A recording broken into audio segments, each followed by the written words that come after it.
날마다 편안하시지요?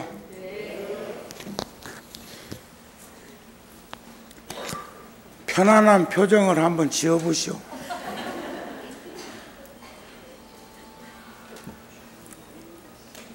한강이 꽁꽁 얼었습니다. 그리고 구룡사 앞에 있는 나무들은 그냥 겨울 모습 그대로 보여주고 있던데, 일산 지역으로 이동하면서 오니까 가로수 나무들이 눈꽃이 활짝 피어 있어서 바다가 가까운 북서풍을 만난 일산은 서울보다 조금 더 추운갑다 싶대요.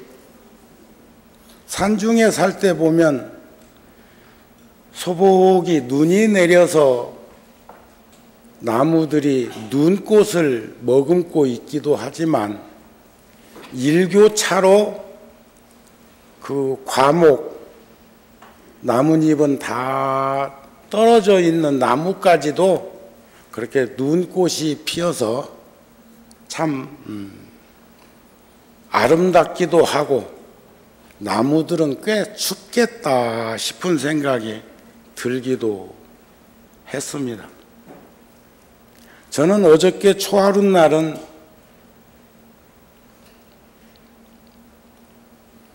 구룡사에서 법회를 했고, 다음 초하룻날이 설 명절이죠. 처음으로 한번 열애사 와서 해볼까.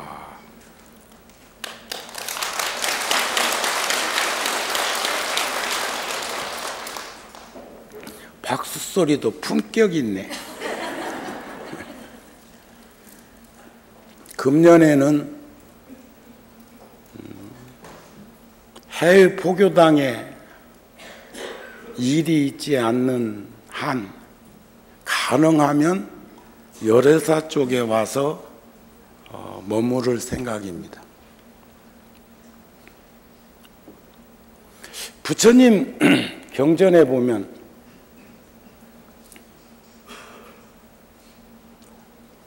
어제는 제가 불자의 근본과 도리에 대한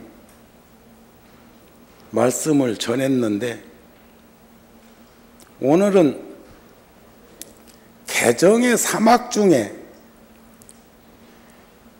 계율이라는 것은 무엇이고, 선정이라는 것은 무엇이고, 지혜라는 것은 무엇일까?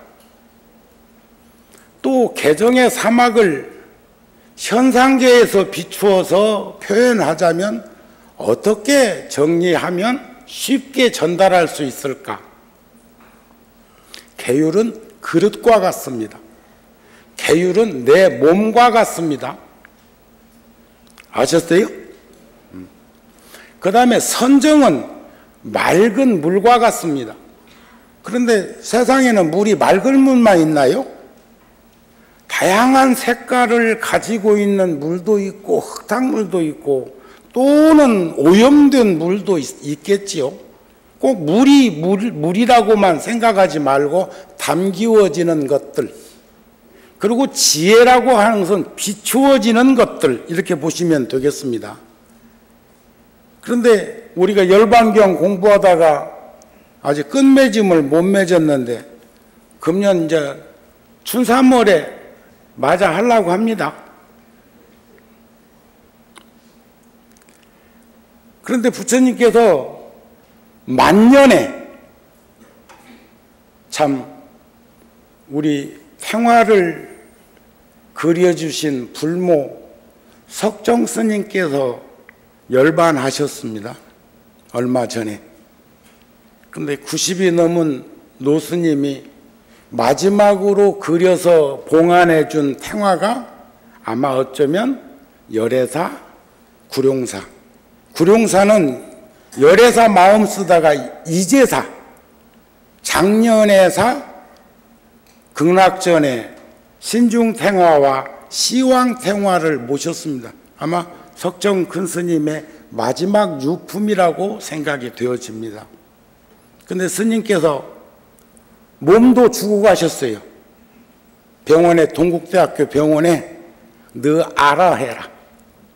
그리고 나를 통해서 아픈 이들에게, 병든 이에게 도움될 수 있는 길을 찾아내라. 이런 말씀이었겠죠. 또 통도사 하면 박물관 하면 버마 스님이라고 계신데 그 스님도 66세로 열반을 며칠 전에 하셨는데 똑같이 그 스님께서도 동국대학교 병원에 그러니까 다비식이 없는 장례식만 치른 거예요. 재밌죠? 우리도 다 내놓읍시다. 말 안 내. 잘 꼭꼭 묻으시오. 확 태우든지. 똑같은 거 아닌가? 어떻게 생각하면 수십 년 동안 지니고 있었던 이 몸 조금 더 이렇게 성성하게 놓아두려면 병원에 있는 게 나을 것 같던데 그 생각도 못하네. 그런데 우리가 개정의 사막에 반대되는 현상을 탐진치 삼독이라고 하죠. 번뇌심. 그런데 그 번뇌의 중심에는 늘 분노심이 있어. 분노심. 살다 보면 화 날 때 아니 있습니까? 그러시죠? 그런데 그 분노심을 썩냄, 화냄, 신경질냄, 짜증냄 이렇게 표현할 수가 있는데 성내는 것은 자신을 태우는 불이요. 그리고 자비한 마음은 식히는 물이요. 삭히는 물. 그러니까 자비심을 가지고 있으면 모든 것들을 다 녹일 수 있고 삭힐 수 있고 식힐 수 있고 분노심을 지니고 살면 계속 타는 불에다가 기름기 얻는 격입니다. 그런데 말이죠. 부처님께서도 이 몸을 깨끗이 하라는 말씀을 마지막까지도 하셨어. 마지막. 열반경 끝부분에도 그 말씀이 또 나오셔. 몸과 마음을 맑게 하라. 맑고 깨끗한 영혼을 지녀라. 이런 말씀도 있지만 왜 몸을 깨끗이 해야 하는가? 아무리 여기다가 감로수를 담을래도 이 그릇이 엉망진창인 똥바가지에다가 감로수 부을 수 있나요? 있어? 없어?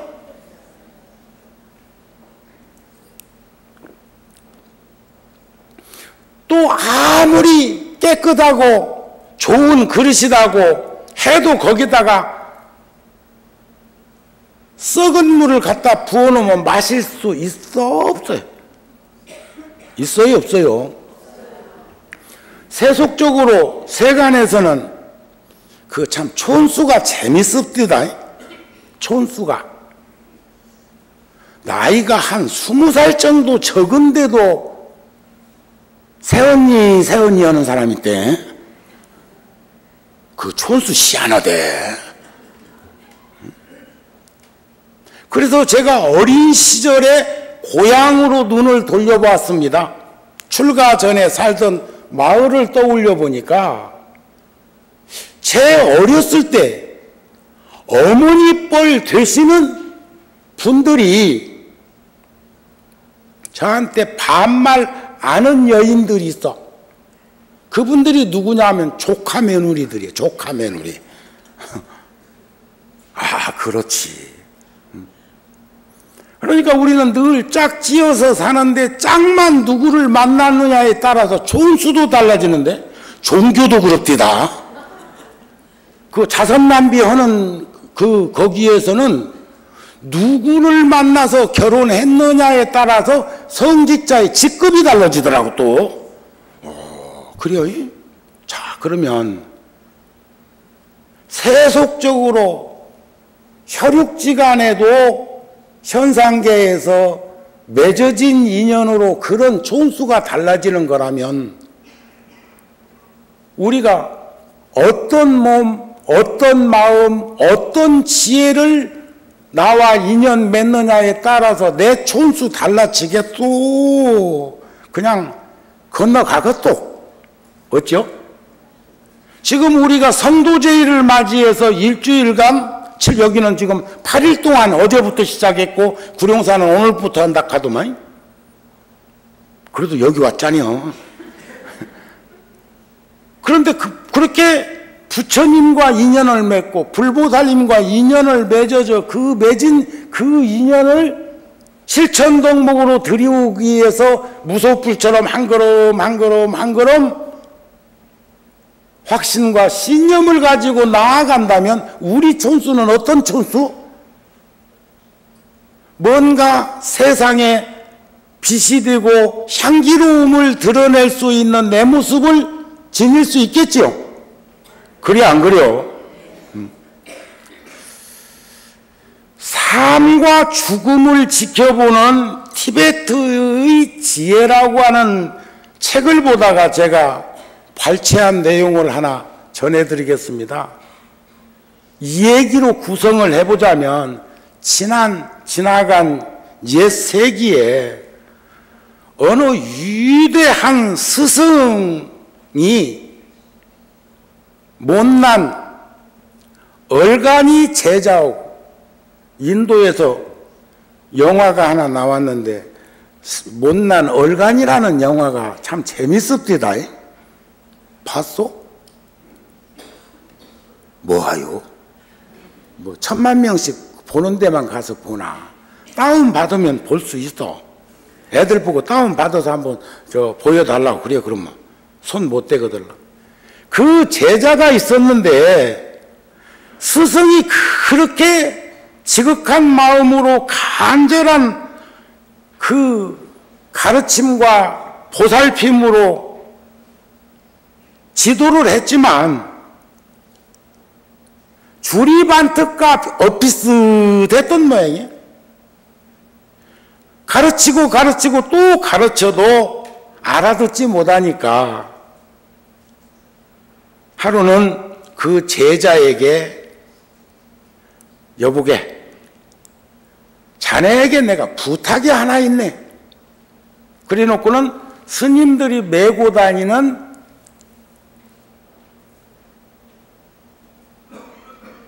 걸망에다가 잔뜩 뭘 담아가지고 중국 같은데 그런 데는 산꼭대기에 절들이 많지요. 우리나라로 말하면 설악산 봉정암쯤 심부름을 시키는 거예요. 이 안에는 보리, 제가 작년 말에 불교 텔레비전에 일요법회 초청을 받아서 갔는데 방배동에 있는 방송국하고 구룡사하고 가깝기도 하고 제가 94년도부터 98년까지 신도시 길도 안 만들어 놓고 건축 허가 내놓은 것처럼 케이블 선도 안 깔아놓고 김영삼 대통령 때 방송국 허가를 내줘갖고 국가적으로는 수조 원의 돈을 어쩌면 낭비했습니다. 연습하는데, 송출하는 연습하는데. 지금도 그 생각하면 살갗이 아리요. 그런 인연이 있어서 방송국에 갔더니 지금 소임을 맡아서 회장직에 있는 석성우 스님께서 기다리고 계시더라고요. 그래서 이런 얘기 저런 얘기 하다가 요즘 나보고 뭐하고 지내느냐고 그래요. 그래서 내가 실질적으로 작년에 농사 짓는데 우리 많이 동원했잖아요. 그죠? 배추도 요즘 열애사 와서 잡수시는 그 김장 배추 우리가 농사 짓는 겁니다. 아나 몰라. 절에서 가끔 고구마도 삶아주는데 그 고구마 어디서 온 거? 뭐 제철이라고 할 것도 없고 불교 마을. 우리네 불교 마을. 감자도 여름에 여러분들 잡섰지요? 법회 오니까 삶아줘. 또 거기 현장에 가셨던 분들은 아바피 비닐봉지에다가 담아서 드렸는데 갖다 잡숴봤나 몰라. 고추를 말이요. 고추를 1,500근, 마른 고추 1,500근이면 몇 킬로인 줄 아세요?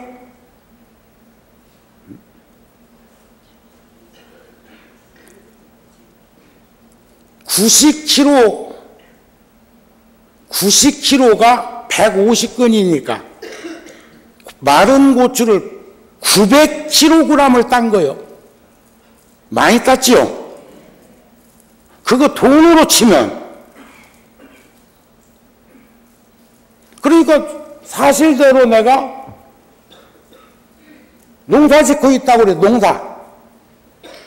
그러니까 스님이 살을 붙이시되, 아, 보리 농사 좋지요. 그것도 내가 보리는 안 심었는데. 스님은 안욕따라 삼약 삼보리를 말씀하신 거예요. 근데 내가 여기까지 튀어나오는 생각을 표출은 안 했어. 요즘 시간도 낚고 있지요. 강태공이 일자 낚시하듯이. 근데 그 말은 안 했어. 왜냐하면 그 스님도 시인이라 금방 알아듣거든.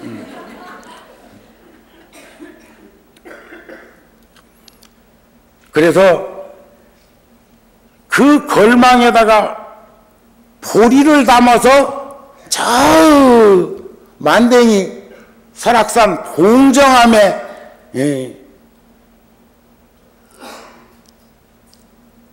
갖다 드리라.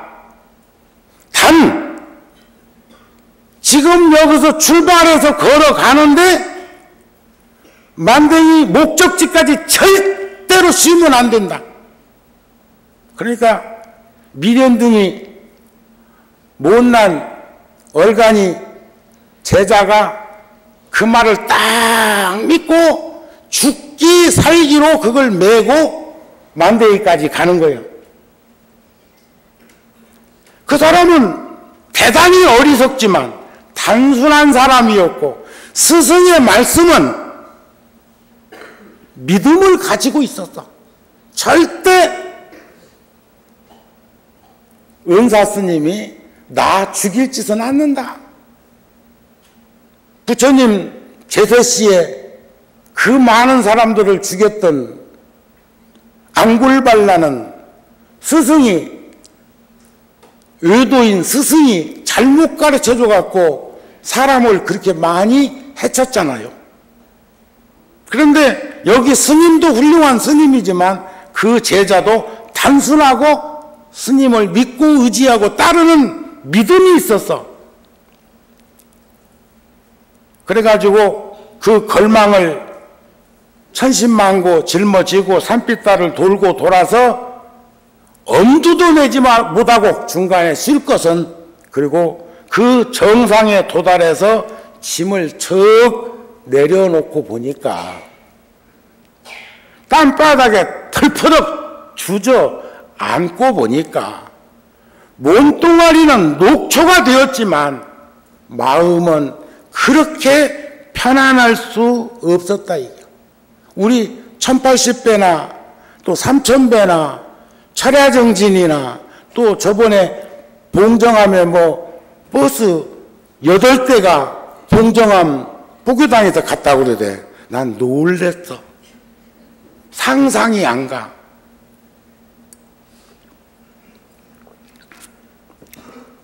나를 믿고 의지하고 따른다면 내가 죽을 짓은 안 시킬 건데 뭔 얘기해도 잘 안 듣는 일이 많어.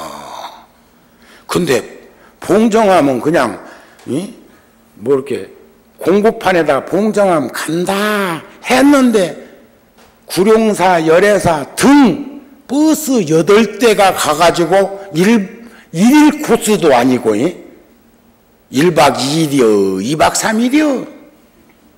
난 늘 그럽니다. 성지순례도 갑시다. 또 인도 성지순례도 갑시다 하면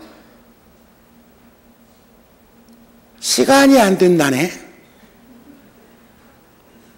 그러면서도 딸년 애 난다고 하면 아프리카까지 가갖고도 석 달, 넉 달 있다 오더라. 영감택에 팽개쳐놓고. 또 병원에 입원해가지고는 1년, 2년씩도 들어누워 있더라. 교통사고 나가지고는 꼼짝달짝 못해가지고 낙상해가지고 발 부러져갖고 꼼짝 못하는 요런 거 등등등등등등 복합해보면, 복합적으로 생각해보면 마음 내면 갈 수 있다고요. 그렇지 않아요?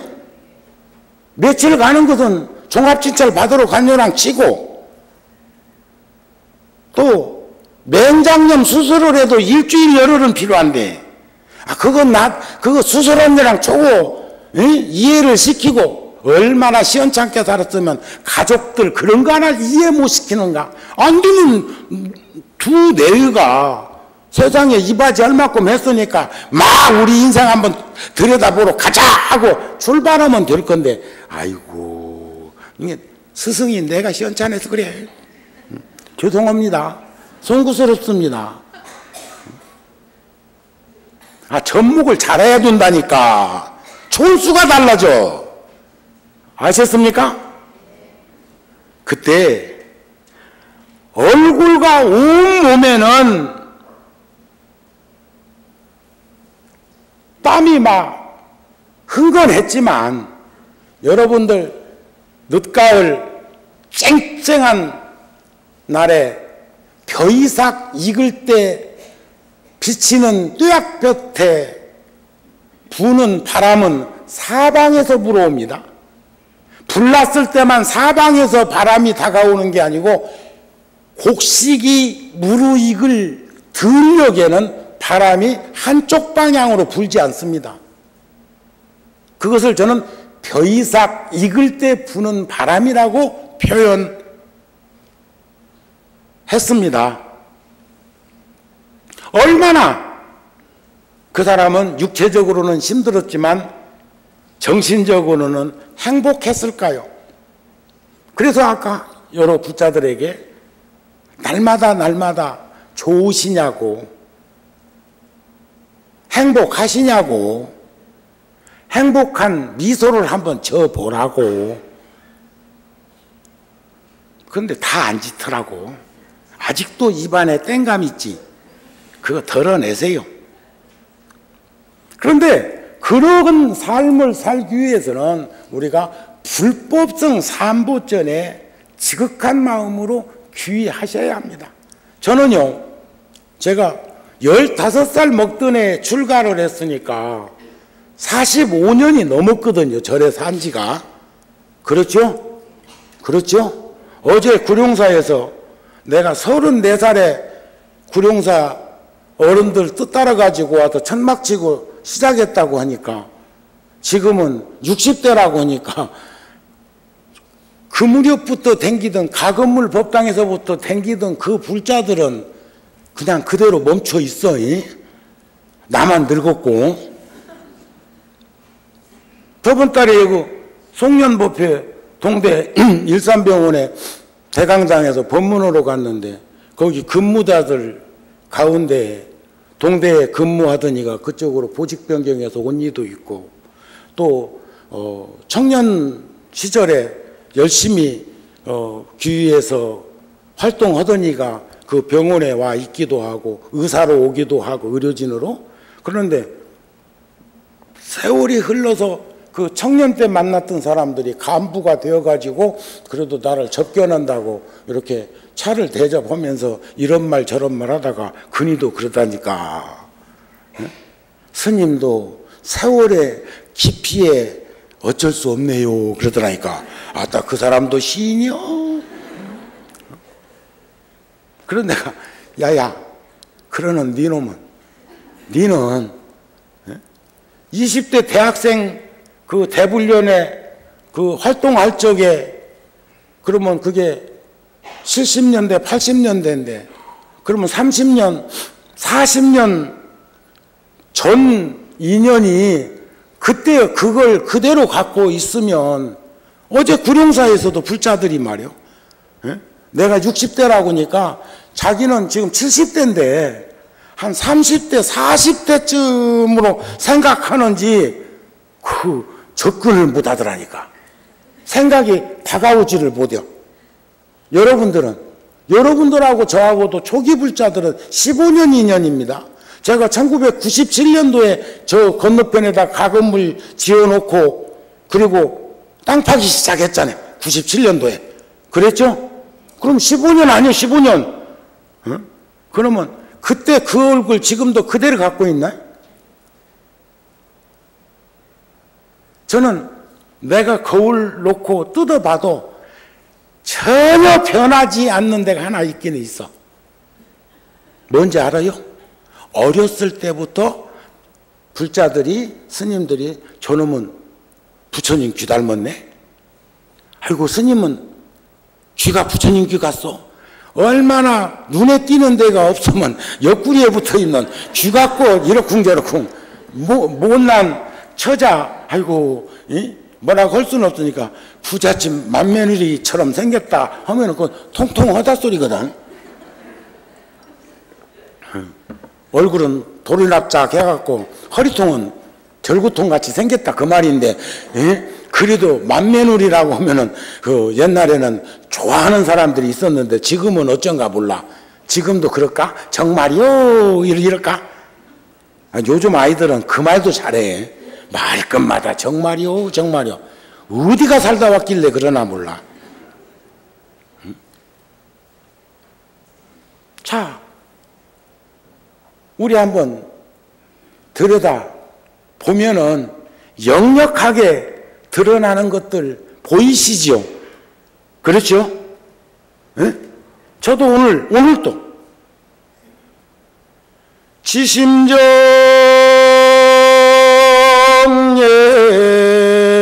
공양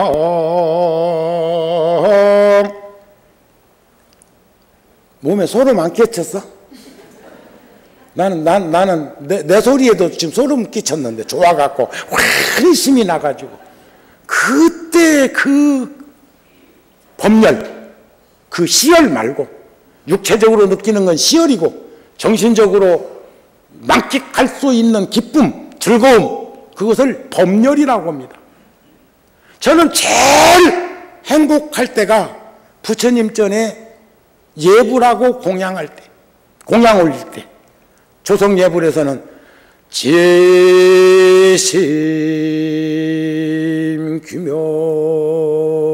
규명예 삼계 도사 사생자부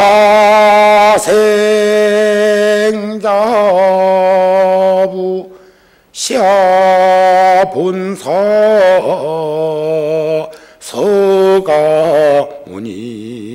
서가모니불. 그런데 서두르지 않고 느려 빠지지 않고 법당의 장엄한 공간에서 일심합장하고 그렇게 기도하고 예불할 때 우리는 저절로 내 몸속에서는 탁한 기운이 싹 다 빠져나갑니다.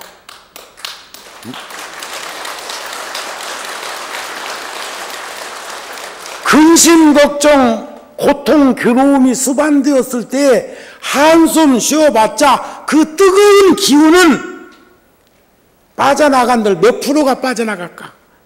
그런데 우리가 한숨을 쉬어도 관세음 보살 한번 해봐. 금방 속에 있는 거 싹 빠져나간다. 한번 해봐요. 관세음, 뭐 한숨도 이런 관세음보다 이런 한숨을 쉬라고요. 시원하시죠, 속이? 묘해. 뜨거운 기운을 물로 개정의 사막으로 다스릴 수밖에 없는데, 관세음 보살 속에는, 지장 보살 속에는, 문수 보살 속에는, 보현 보살 속에는, 불보살님의 가피명호 속에는 우리의 뜨거운 그 기운, 탐욕과 어리석음으로 일어나는 그 분노를 제어할 수 있는 감로수가 가득하다 이게.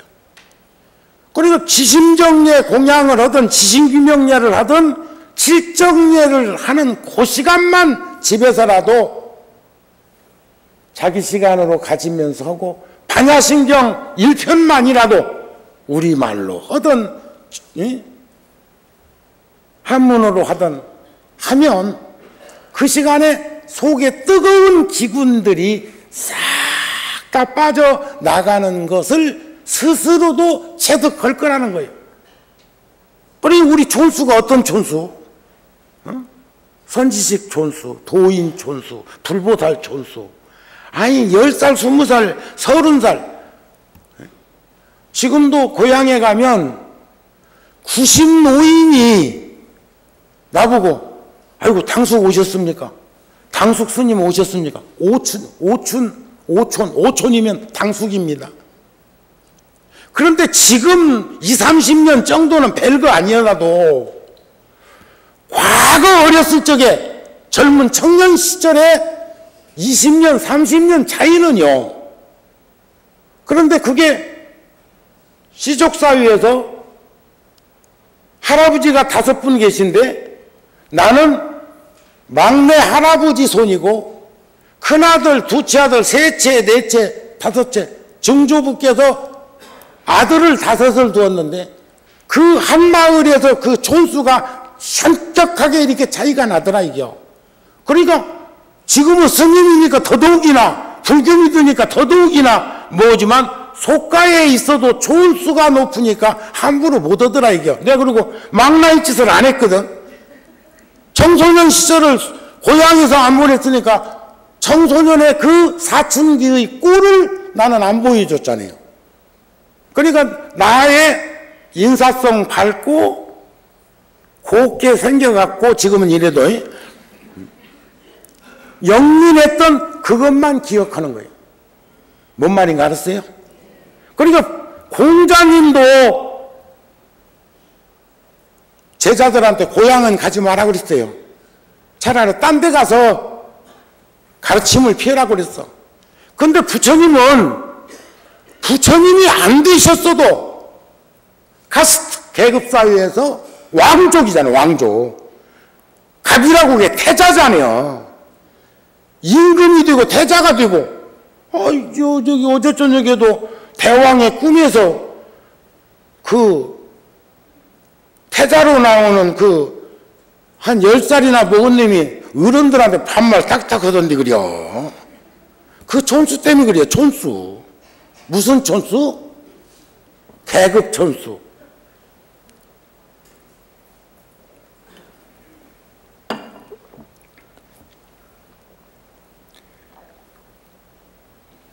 대개는 세상을 살면서 의심하는 게, 의심하지 않는 게 의심이라는 말씀도 하셨지만 의심이라는 것은 불확실성 때문에 그렇습니다. 불신 때문에 의심합니다. 믿음이 있고 확신이 있으면 절대 흔들림 없고 의심 없습니다. 아셨어요? 그러니까 제가 늘 강조해서 여러분들에게 부탁드리는 게 그거 아니야. 진실로 진어자, 실어자, 여허자, 불광하자, 불이어자로 살면 진짜로 참말로 정말로 이런 언어를 전혀 사용하지 않아도 된다는 거예요. 그죠? 그래 안 그래요? 내가 말하는 말 자체가 금강경에 나오는 열애가 진어자, 실어자, 여허자, 불광하자, 불이의자이신 것처럼 우리도 그렇게 살면 정말 그렇습니다 하고 강조할 게 뭐 있고, 상대 말 끝에 얼마나 속아봤으면 정말요, 어쩌면 어순까지 똑같냐. 우리들 주변에는 그런 말을 하는 사람이 없도록 만들어 주시고, 그런 가족의 구성원으로 살 수 있도록 우리가 앞장서 주었으면 합니다. 되게 의심하게 된다는 것은 흔들림을 말하는 거예요. 흔들림. 분별, 식심의 변별력이 부족해서. 그래서 법리망상을 일으키게 되고, 그는 의심 때문에 당분간은 수행정진 할 수가 없다. 핑계만 찾고 들어. 저는 7일날 밤 비행기로 인도 봄베이 서부로 들어가서 아침 비행기로 남인도에 가서, 그러니까 하룻밤 비행기 속에서 머물고, 닉림포체 스님이 추락하고 고속도로에서 큰 접촉사고로 인해서 자동차를 폐차시켰으니까 그 안에 있었던 분들은 어찌 되었을까요? 닉림포체 아시죠? 근데 들려오는 전달 사항이 차를 폐차시켰다니까. 내가 그래도 5살, 아니 전생에 닉림포체 스님한테는 빵도 얻어먹고 차도 얻어먹고 그랬으니까. 그래서 5살, 7살, 18살 또 내가 통도다 주지할 때 몇 차례 우리나라에 스님이 내방했을 때 내가 늘상 옆에 있어 주었고, 우리 열애사는 닉림포체 오시면 쓸 수 있는 방도 정해져 있잖아요. 아시나 몰라. 그 방 아무나 안 줘. 그러는데 제가 가서 목격하고 위로하고 하룻밤 거기서 자고 그 다음날 다시 봄베이로 이동해가지고 와서 밤 비행기로 한국에 돌아왔어요. 10일날 오후에 돌아왔어요. 여기. 언제 갔다가 언제 왔다고요? 이틀은 어디 있었다고요? 비행기 안에. 그러면 3박 4일 중에 이틀을 비행기 안에 있었단. 그런데 제가 내일 비행기로 인도 다시 들어갑니다. 일산은 계산이 빠른 이들이 있어. 인도를 한 번만 가도 되는데 2번을 가도 되고, 금년에 안 가고 내년에 가면 2번 안 간 놈 돈이 굳을 것이고, 그 돈은 지 돈도 아닐 건데 계산 복잡하게 지금 하고 있어? 왜 왔을까? 왜? 오늘 열애사의 법회와 어제 구룡사 법회 때문에 온 거예요. 누군가는 이 시간을 하면 되겠지만, 주건조랑 치면 누군가 할 수 있고 이어져 가겠지만, 그래도 가서 확실하게 내 눈으로 보고 왔으니까 안심이요. 갈비가 9개 나간 분도 있었어. 뒷자리에 타고 있던 분이. 운전수는 죽었어. 현장에서. 자동차는 폐차했어. 닉림포체도 앞자리 운전수 옆자리 탔는데, 사진으로 판독해 보니까 분명히 운전수 있는 데를 추력이 고속도로에서 받았으면 옆자리로 차가 들어오든지 차가 돌아서 쳐버리든지 했어야 됩니다. 그런데 차가 거꾸로 돌아가지고 운전하고 있는 운전수 쪽 옆을 덮친 거예요. 그러니까 뒷자리에 있던 분은 갈비가 9개가 부러졌어요. 그런데 닉림포체는 충격에 의해서 의자가 앞으로 조금 밀리면서 허벅지 뼈가 부러졌을 뿐, 무릎 관절 밑에도 아무렇지도 않고 상체도 아무렇지도 않고 안경도 안 깨졌고 딱 하나, 안전벨트는 꼭 매라. 안전벨트 안 맸으면 튕겨져 나갔든지 그래서 추락한테 다쳤든지 뭔 수가 났을 건데 안전벨트를 맸더란 거예요. 아셨죠? 꼭 안전벨트 매세요. 생명줄입니다. 언젠가 가긴 갈 건데 아무 때나 가면 되지? 그러면 저 자유로 가서 서 있어라. 저녁에 검은 옷 입고. 나는 관상을 보니까 사주팔자를 보니까 100살은 넘게 산다고 했다고. 그 사람 말 믿고 가서 저 시커먼 옷 입고 가서 자유로 가서 서 있어 봐라. 거기까지 안 가도 뭐 멀리 날 건데. 참 수행이라는 것은 치우치고 얽매이고 빠지지 말자는 거예요. 참 수행이라고 하는 것은 집착하지 않는 것을 말하죠. 그래서 저는 내가 대중들에게 노출되어서 도시에 있으니까 이런 말을 한다고 생각하지 마십시오. 난 그 정도는 아니야. 다 좋은 일이요. 수행 아닌 것이 어디 있나요?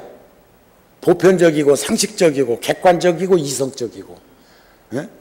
모두가 납득하고 이해될 수 있는 행위 자체가 이타행위고 자비심이고, 예? 그게 선한 마음이고 그런 거지만 거기에 집착해버리면 매몰됩니다.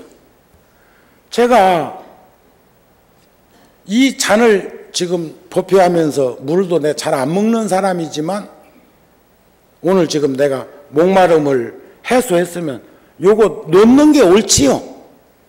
오라 안 오라. 기도 끝나면 집에 가는 게 옳지요. 학교 마치면 집에 가는 게 옳지요. 직장에도 퇴근했으면 집에 오는 게 옳지요. 오는 거요, 가는 거요.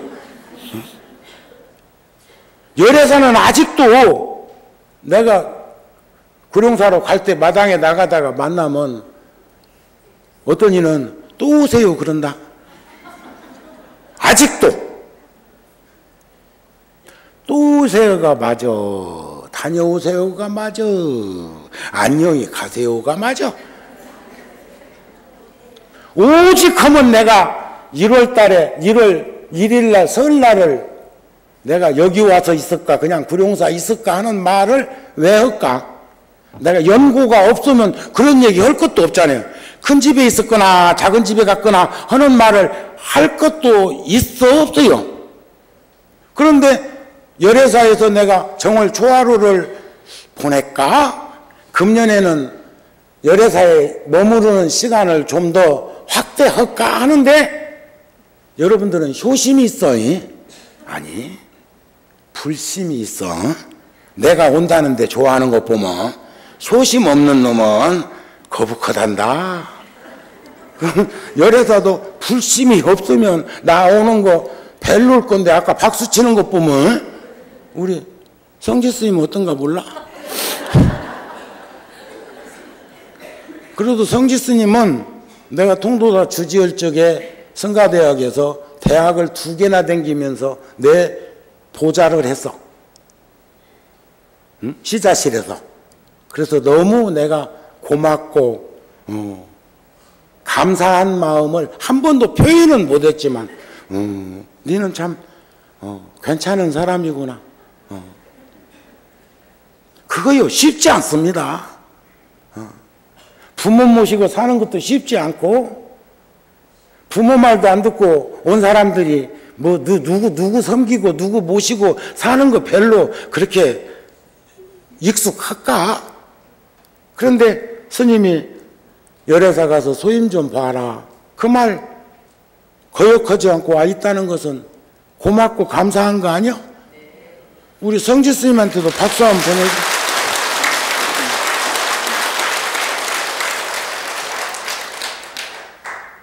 우리는 여기서 한 가지 살펴보아야 할 일이 있습니다. 세상에는 두 유형의 사람이 있는데 지혜 있는 자와 어리석은 자가 있는 것처럼 믿음을 가진 자와 믿지 아니하는 자. 그런데 믿음을 가지기 위해서는 옷이 날개라고 옷을 앙드레 김이 불자니까 앙드레 김 한번 떠올립시다. 앙드레 김한테 가서 옷을 청담동 가서 한 벌 한 푼 두 푼 모아갖고 개 타가지고 한 벌 해입었다고 칩시다. 그러면 조심할까?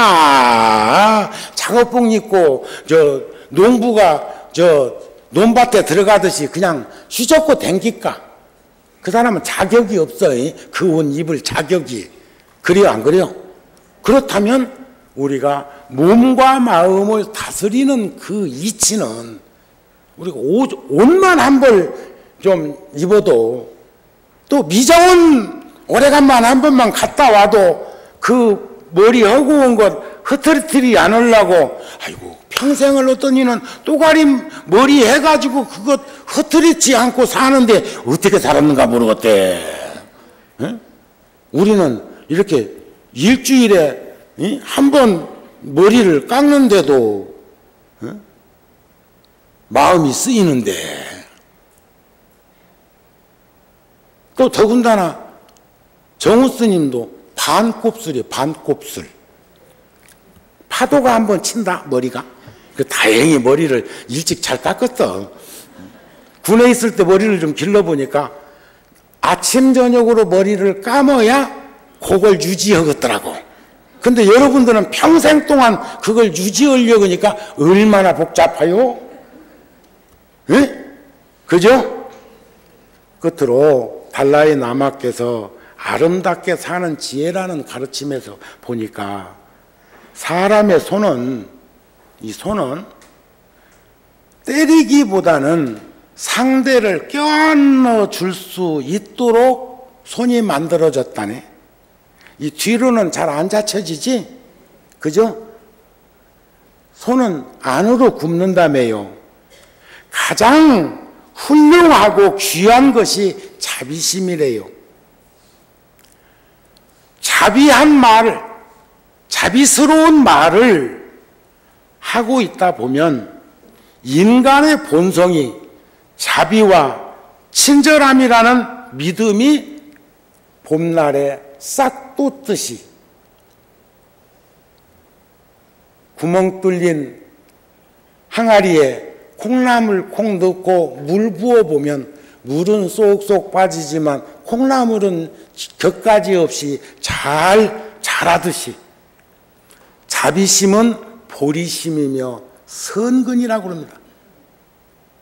선근장약. 보리심은 선근을 성숙시키고 키우는 자양분이라는 거죠. 본래 성품은 착했습니다. 스스로 생각할 때 모진 세파에 찌들어가지고 그럴지는 몰라도 자기가 자기를 생각할 때 못된 사람이라고 생각되거들랑 한번 고개 끄덕거리면 나한테 눈빛 한 번만 줘봐. 또 눈빛을 나한테 눈빛 주는 사람도 있네. 네, 그런 뜻으로 나를 본 건 아니겠지, 그지? 또 상처 줄 뻔하랬다, 야. 그래도 자기가 좀 못됐지 싶으면 고칠 여지가 있어. 왜냐하면 부족하지 싶으면 그것을 증장시킬 수가 있어. 근데 부족한 이가 부족한 줄 모르고 못된 이가 못된 이인 줄을 모르면 그것은 궤도 수정이 안 됩니다. 알았습니까? 그래도 정신도 산만할 때 내가 지금 정신이 좀 산만한 거 아닌가? 하는 생각이 들면 깔아앉힐 수가 있어. 그건 예불만 해도 돼. 7정례만 하고 108배우면 더더욱이나 108배를 다른 사람보다 더 천천히. 그러면 자연스럽게 복식호흡이 돼. 자연스럽게 복식호흡이 되면 속에 있는 뜨거운 기운이 빠져나가. 감로수가 들어오는데 저기 중국에 가면 낙양, 그러니까 성도에서 가면은 낙가산 있는 그쪽 말고 그 장강 있는 데인가 거기 여기저기 강에서 흘러들어오는 물도 합해지지 않는 물이 있습니다. 물과 기름만 각각 노는 것 같은데 큰 낙산 대불 모셔져 있는 그 강을 쳐다보니까 한쪽에서는 시커먼 물이 끝까지 흘러가고 한쪽에서는 황토물이 흘러가고 한쪽에서는 맑은 물이 흘러가는데 그 물이 각각 강줄기가 다른 데서 왔다는 거예요. 그런데 그게 합성이 안 되대. 그런데 우리 마음은 위대해. 어떤 마음하고 합해지느냐? 우리는 그 누구와도 미워하지 말아야 하고 분노심 일으키지 말아야 되고 시기 질투하지 말아야 되고 권모술수 쓰지 말아야 되고 아셨습니까? 식구끼리 셋이 앉았다가 잠깐 한 사람 저 세면장 가면은 그 사람 흉보거나 그러지 말고 진정한 자비심은 평등심을 닦는 거예요. 평등심. 그 평등심을 저는 실종예처럼 108배처럼 그렇게 지극한 마음으로 오체를 투지하고 그래서 거기서 하심을 익히고 하심을 하면 인욕할 필요가 없습니다. 하심 자체가 인욕보다 그게 불이 타야 뭔가 올려놓고 끓을 건데 탈 불이 없으면 하심은 불이 꺼진 불이요. 꺼진 불과 같아. 그러면 거기에 무엇이 끓고 말고 타고 말 것이 어디 있느냔 말이야. 참을 게 어디 있어? 그러면 겸손한 몸짓이 보살행이고 평등심이고 편견과 아집은 우리들에게 집착만 가지게 해.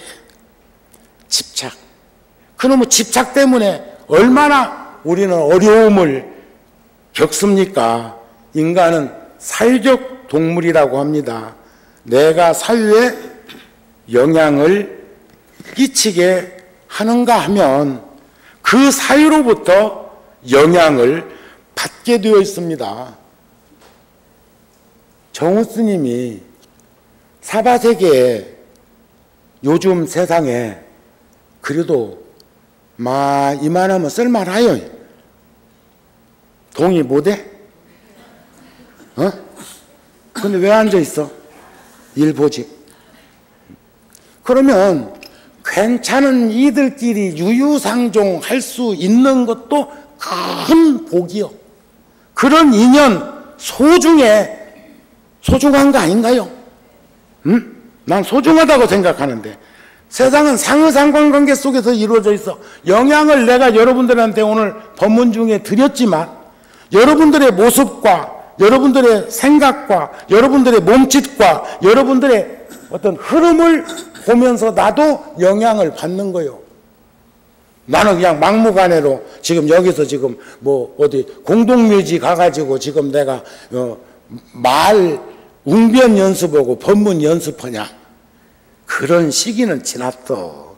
무진장 스님께서 말더듬이 있고 내성적이셔가지고 최고의 포교사였던 무진장 스님께서 젊은 시절에 공동묘지 가가지고 거기서 법문을 하셨고 누워 계신 분들도 들었겠지.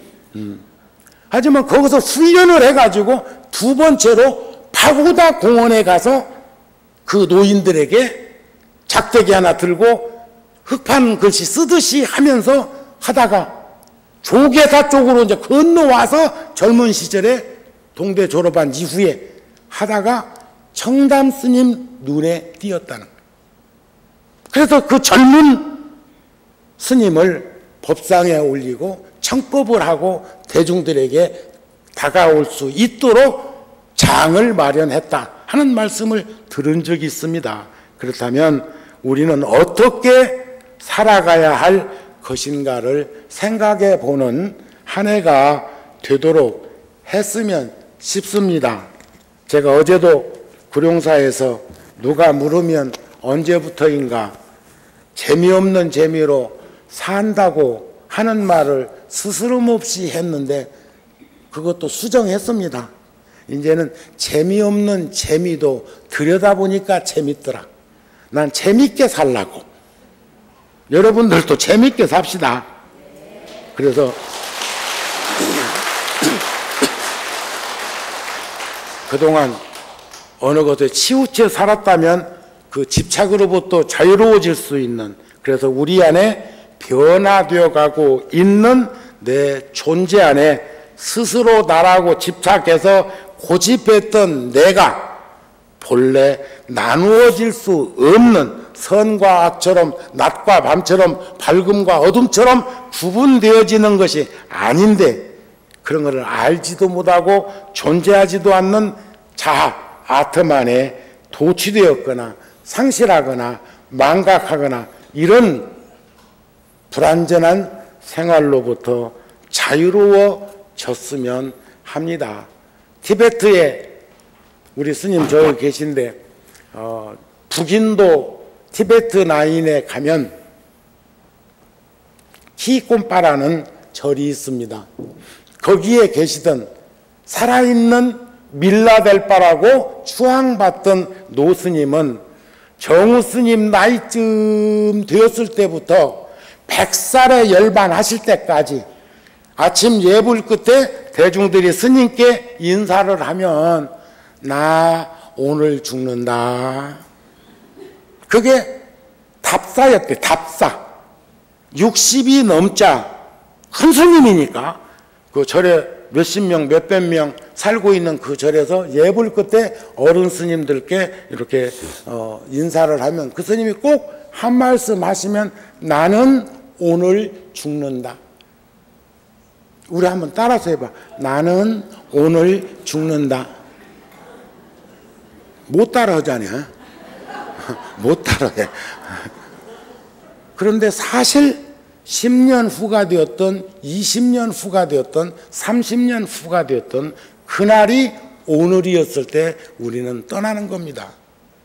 지금 현재의 오늘을 말하는 것이 아니라 우리는 늘상 오늘을 이어져가 살아가면서 어제와 내일이 이어져 있고 과거와 미래가 연결지어져 있는 삶의 현장에 내가 있음을 잊지 않았으면 합니다. 오늘 본문 마칩니다. 성불하세요.